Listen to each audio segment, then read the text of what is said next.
do about drugs to alleviate pain? This is my advice. I'm not going to spend a lot of time going into it. This is my advice.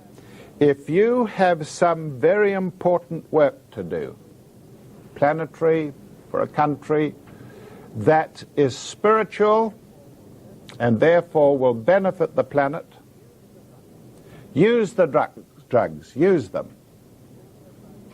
Use the drugs the doctor offers you, and don't think he's doing you a favor, he's got to. He offers you them, take them until you have done that work. Until you have done that work.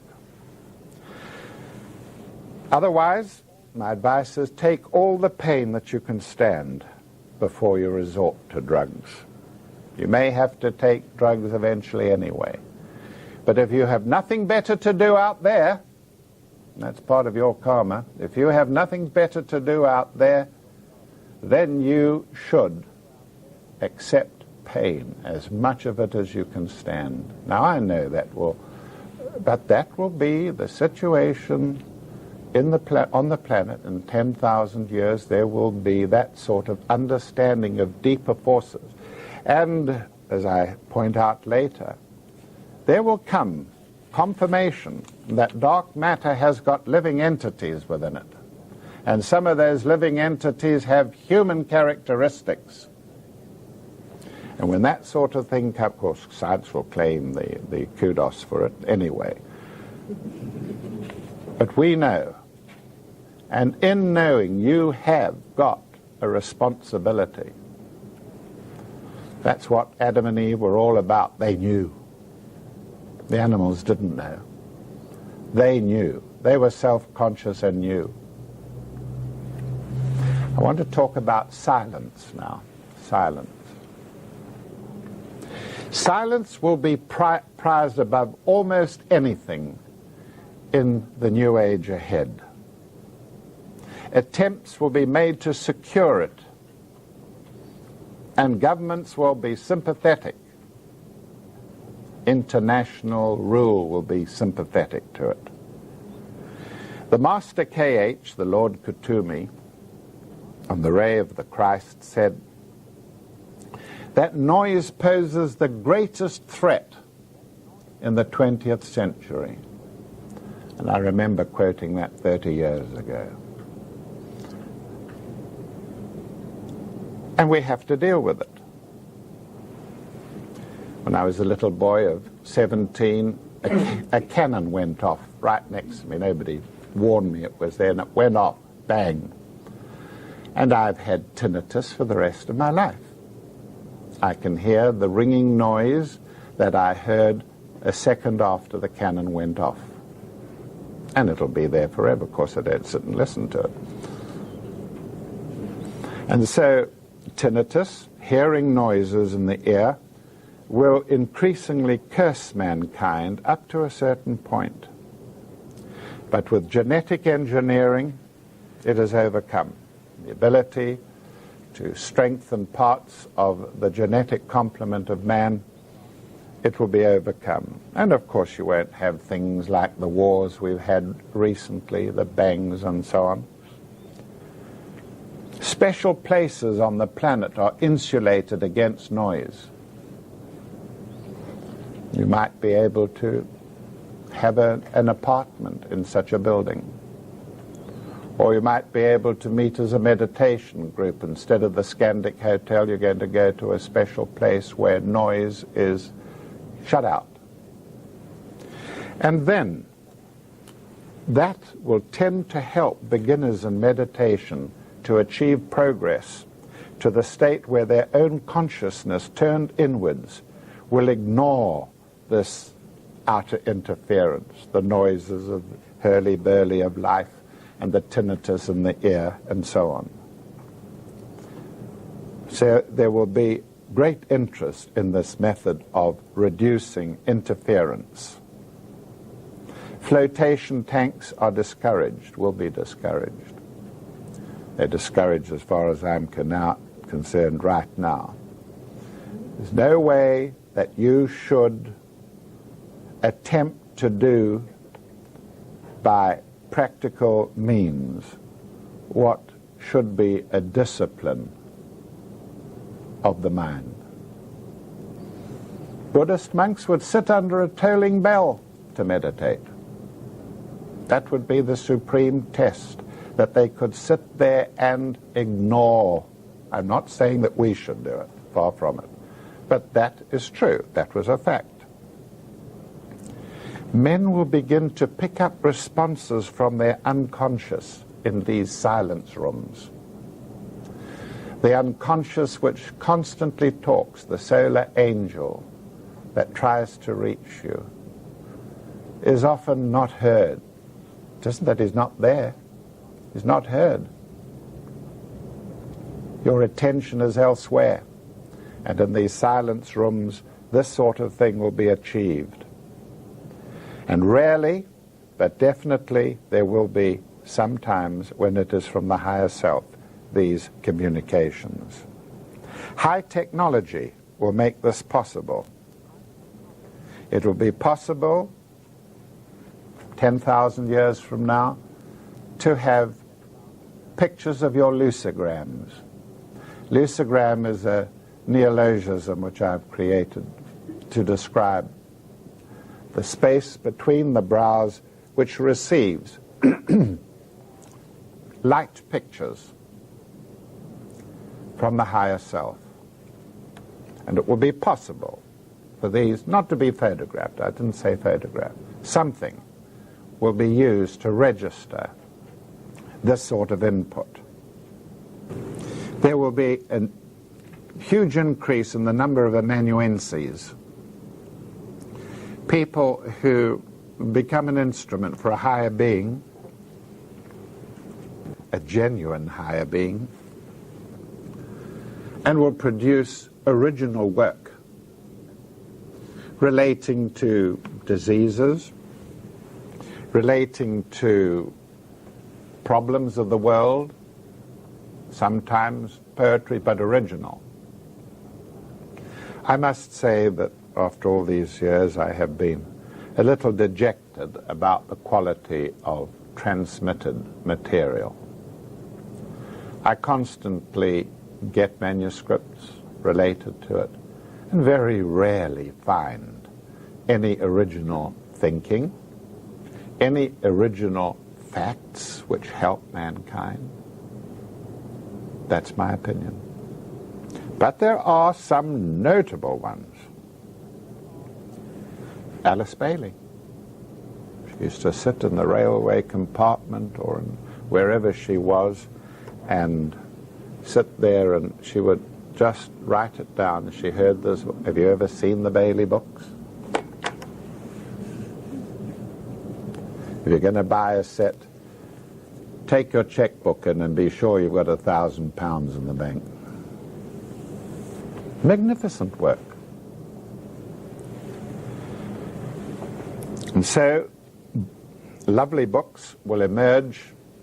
Not always books, they will be in some strange sort of communication, but they will be the result of amanuenses who are advanced souls coming into an incarnation with a specific purpose and sitting in as an amanuensis, picking up a pen and dealing with that subject.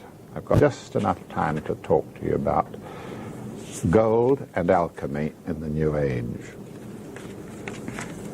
We have examples of transmission from, who knows, out there, which were original. The chemist Kekule, I've often told you about this. He could not understand how the 6 atoms of a benzene molecule operated. What shape? And he had gone into a reverie before his fire with this problem in his mind, and then suddenly he was aware of 6 elephants, I think they were, who took hold of each other's tails and went in a circle. And he knew then that the benzene molecule was, help me, was a ring, the benzene ring. of 6 molecules joined together, not like that or that, but in a ring. That's a famous example. Silence is rightly said to be golden. Silence is golden. And in the silence there are many treasures for mankind. But silence has to be won. And the sooner the better in your life. If you are a reincarnation of an old Buddhist monk and you can sit in the middle of London in your drawing room and hear the traffic go by and not take any, that's fine. But it is your responsibility to obtain it. It has to be won. Blaming your environment for not meditating, it's just not on. Alter your environment or alter yourself, do something. Don't blame everybody around you. Either adjust to the noise or remove it, or move from it. It's 1 o'clock. I'll continue with gold, mercury, and alchemy after lunch. Thank you. I'm talking about a period in the future which will be not more than 700 years. The fusion of helium atoms is finally achieved, and energy is available so readily that it can be packaged in very small compartments. This is mainly through the advances of technology in applying nuclear energy to small experiments.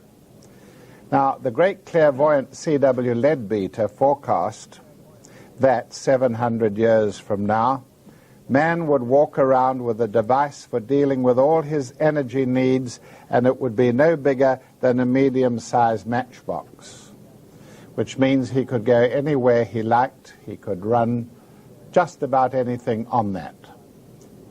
Perhaps a motor car, perhaps Frigidaire, no matter what.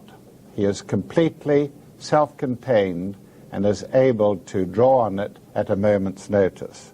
Now that was C.W. Leadbeater's forecast. The fusion of the helium atoms is done harmlessly, and fossil fuels become redundant. The oils and the coal and so on are no longer required. Electricity is used only in specialized circumstances and is kept away from human homes. It is used when it is convenient and it is not placing anybody in danger. For it is found that the effect on the human nervous system and blood-making components has not been helped by the orthodox attitudes to electricity. Immense investment in the subject of electricity, in the whole proposition of electricity, has not allowed research to go ahead as it should have. But eventually it is found that the human nervous system and the blood-making components are affected by electricity. The deleterious effects of electricity is through its tendency to narrow the lumen of the three great nadis that we talked about earlier. If these nadis were examined with etheric vision, you would find that they are tubes, and that on the actual nadi itself there are what are called webs, and these lie between the chakras. There's a chakra, there's a web, there's another web here, and these webs act as valves on the energy which passes up and down Sushumna on the spine. And it is found that electricity narrows the lumen of the Sushumna and also has an effect of thickening these webs so that they too press on the circulatory forces within the nadis. Now,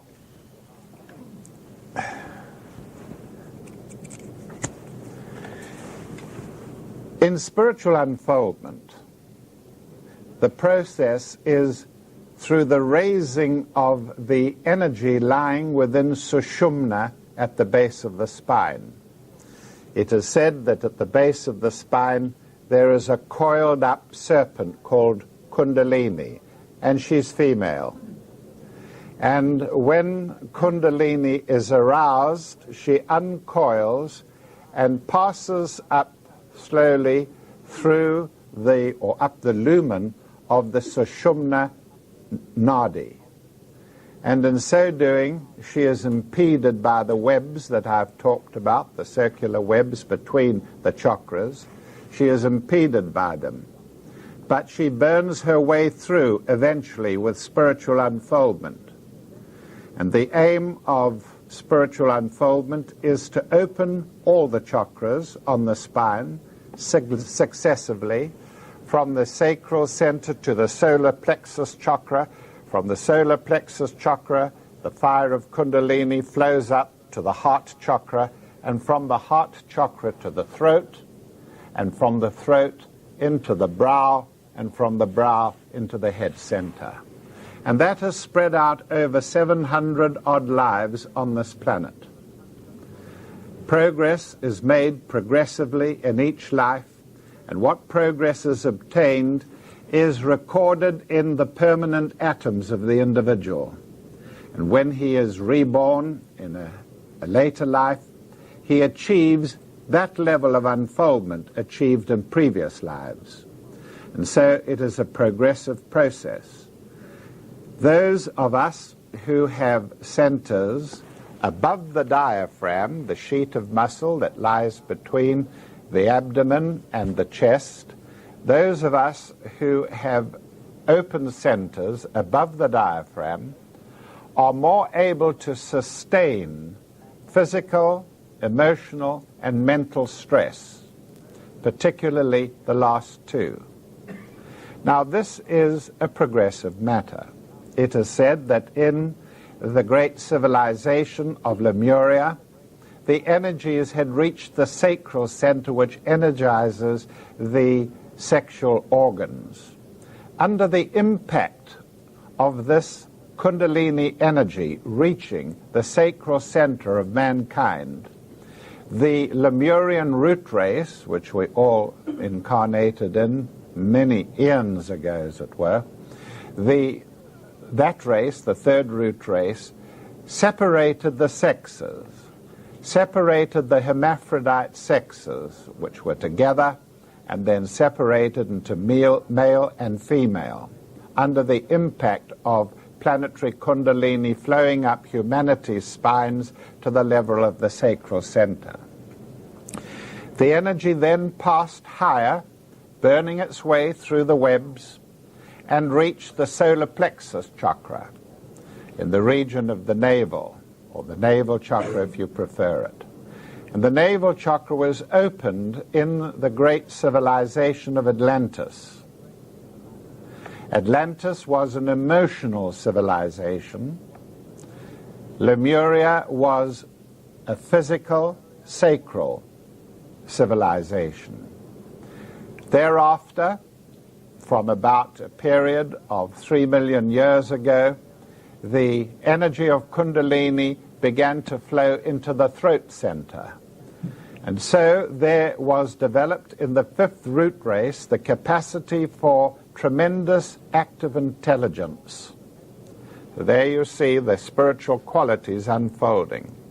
The sacral center, which gives the capacity to create in two sexes, heterosexually. The Atlantean race, which gave the ability to emote, the capacity for affect, feeling, creativeness through the energy of emotion. Then in our own root race, the fifth root race, active intelligence is embodied in this chakra. And so the vast numbers of people in the West are in the process of unfolding the throat chakra. This is what we call progressive spiritual unfoldment. And the incarnating lives that you have, up to 777, enable this process to continue normally. However, due to the contribution of those great beings who have led mankind spiritually, it is possible to intervene in your unfoldment. It is possible for you to add impetus to the rising of the fire of Kundalini. And it is raised through the addition of a male energy drawn from the heart of the sun, which passes down through various head centers, down Sushumna, and draws female Kundalini upwards. This is elementary, bread and butter, theosophy if you like, yoga if you like. It affects all mankind evenly. Of course there are exceptions. There are those that have left our civilizations on earth eons ago and have come back again to help. The great being that is Plato is a Namanikaya, one of these. The Buddha returns periodically. The Christ returns periodically through a Messiah. And so the whole process of spiritual unfoldment is left to nature, or through intervention, one may intervene in one's own spiritual unfoldment and give the process impetus. The best way of doing it, to my mind, and I'm not suggesting that this is the course that you should follow, the best way, to my mind, the safest and the surest, is to so perform your activities on earth in service to mankind that the attention of the high beings that I have just mentioned and their hierarchies are drawn to you. And it is in the interest of humanity and of the spiritual growth of the solar system that they intervene with you, for you, to assist this process safely. That is the course that I recommend, but not everyone believes in it. There are those who would fight it alone. Take the kingdom of heaven by storm. We don't hear too much of it nowadays, but that has been so. There are those who do it through blind devotion. There are those who do it through scientific achievement, serving mankind through raising the standard of living, the quality of life. There are those that beautify the planet, the fourth ray souls who beautify the planet, who through a process of great conflict mentally achieve the capacity to touch the planet in various places and bring the beauty of it out. All these paths, the path of the seven rays, are all recommendable. It greatly depends on what your rays are at this time in this life, as to what path you will take in this particular life. And the whole process of spiritual unfoldment, to my mind, is one of the most gorgeous things ever revealed to mankind. I would not have given 40 years of my life and 5 university trainings if I had not thought just that. I could have gone into anything, but I chose this. And so we were back at the stage of talking about these nadis that flow up the spine carrying fire. Kundalini fire comes from the center of the earth. Again, there is dark matter in the center of the earth. It arises out of dimensions that are without space and without time.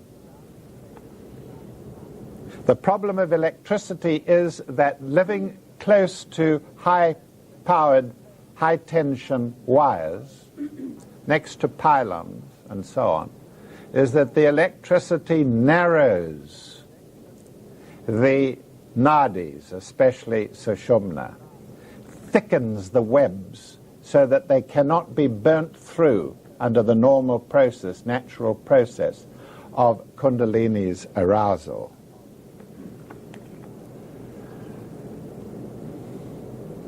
There are also relay effects from that.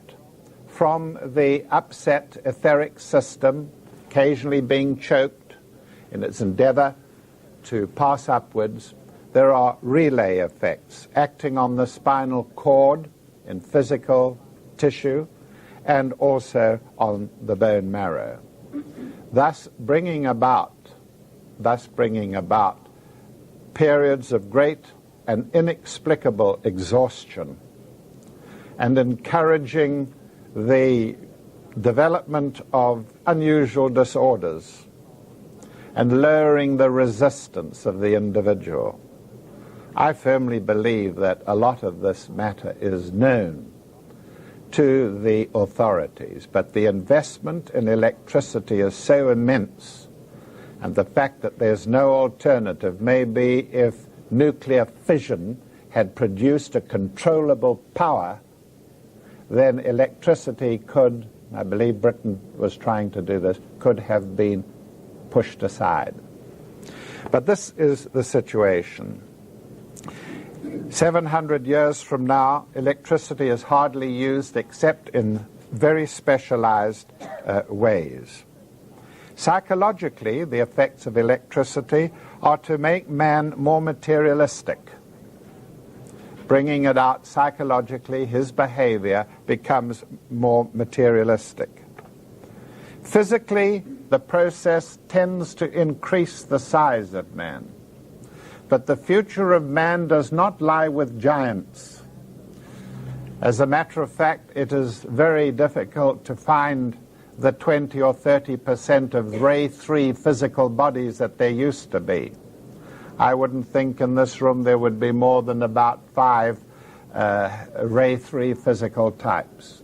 They are becoming less as the Ray 3 begins to draw out of physical manifestation. But electricity has this capacity to stimulate growth of human beings and, unfortunately, not making them any subtler in the process. Now, the action of electricity spiritually, acting on spiritually motivated people, is to mimic the effects of cigarettes and of alcohol. Cigarettes and alcohol for whatever other reasons. Cigarettes and alcohol narrow, grossen, more than narrowing, grossen the webs around or between the chakras and produce coarsening of the webs. Now, the body's own magnetic field is disordered by the proximity of powerful electrical forces. The emotional desires coarsen the personality and make it susceptible to silly things like panic. Panic for no reason at all is responsible for inexplicable neurasthenia, where the person, like the twin this morning, was listless, unresponsive, and things like claustrophobia. The effect of electric light on us is detailed in my book, Esoteric Healing 2. Not as serious as the actual current of electricity, especially when it's high tension. Electric light is most harmful and dangerous at the present moment through night driving. People drive their cars at night. Some have difficulty managing.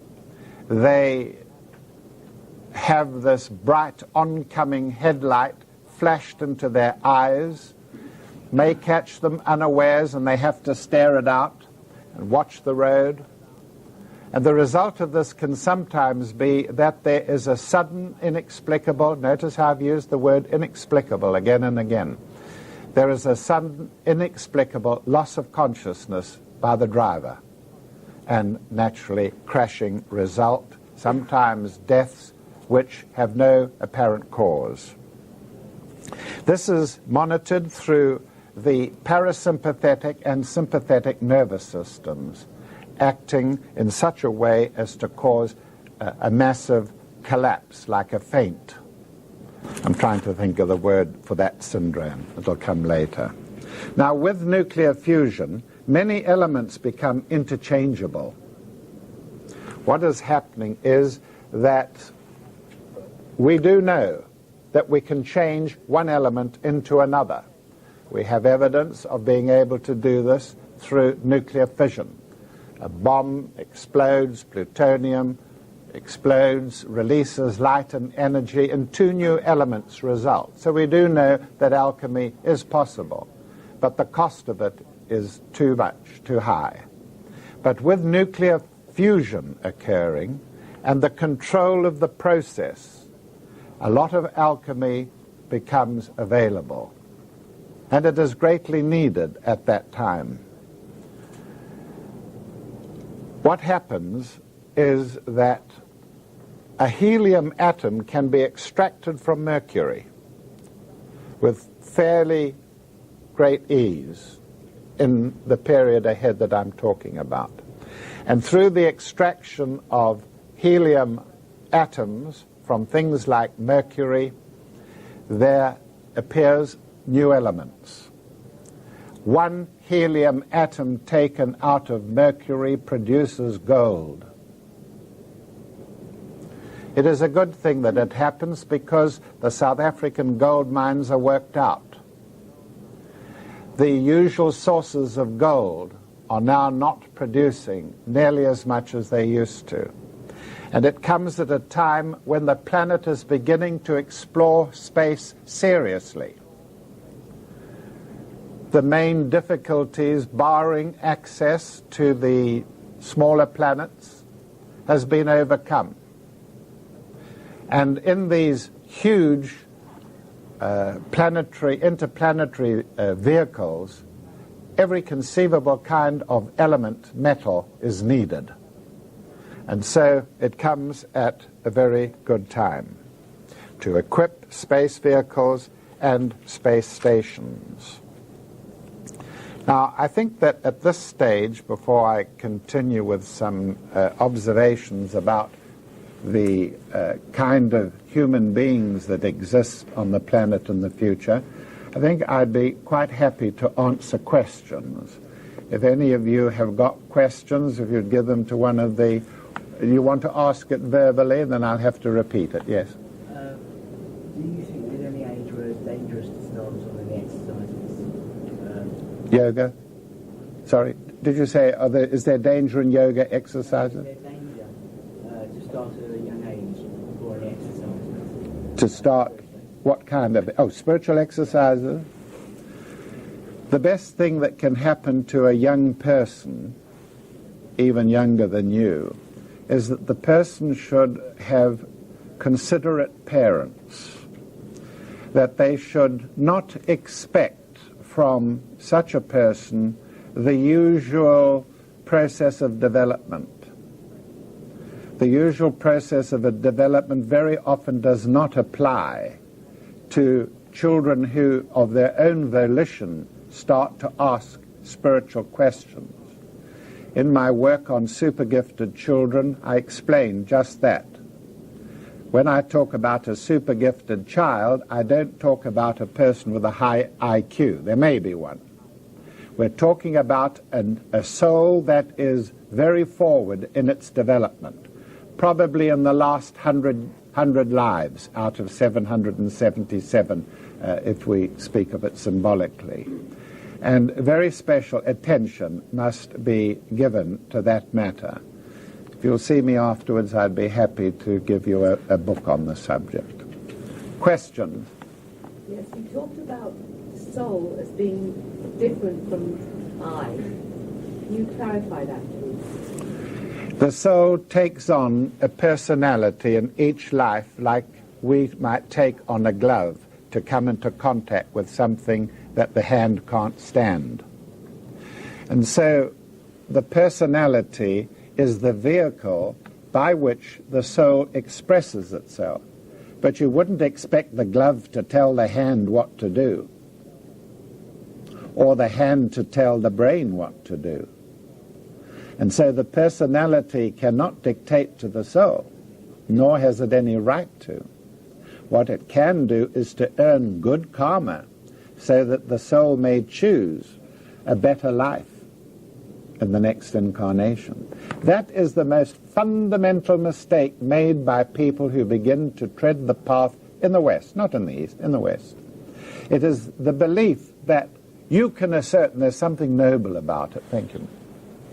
You can assert your personality so firmly that the soul has got to listen, or the gods have got to listen. The gods don't like hubris.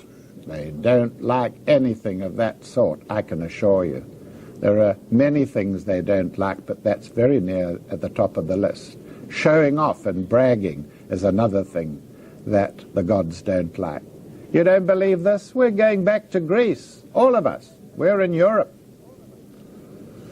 And by the year 2025, you're going to see millions of fourth-ray souls coming into incarnation to beautify the planet and to bring a resurgence of classical Greek and Roman culture back to the hearts of the cities, certainly around the Mediterranean. Rome died, Rome incarnated in Britain, the body of Britain.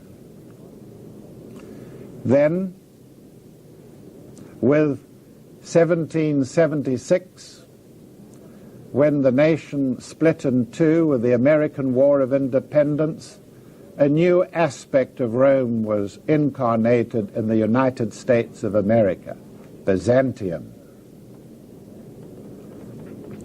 That nations incarnate, that there is a being, a Gaia, as the soul of a nation? Of course, of course.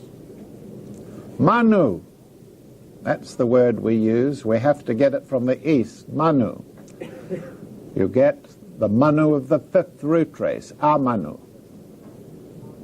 Incarnates occasionally, sometimes to strengthen his race. A Hercules is born, and he goes round all the villages, and the villagers push the virgins out into his pathway. And the race is strengthened. Well, whether I'm speaking symbolically or whether I'm speaking factually, there was a Manu, there is a Manu, and there will always be a Manu who will come in to strengthen the race. Now, what did you ask me?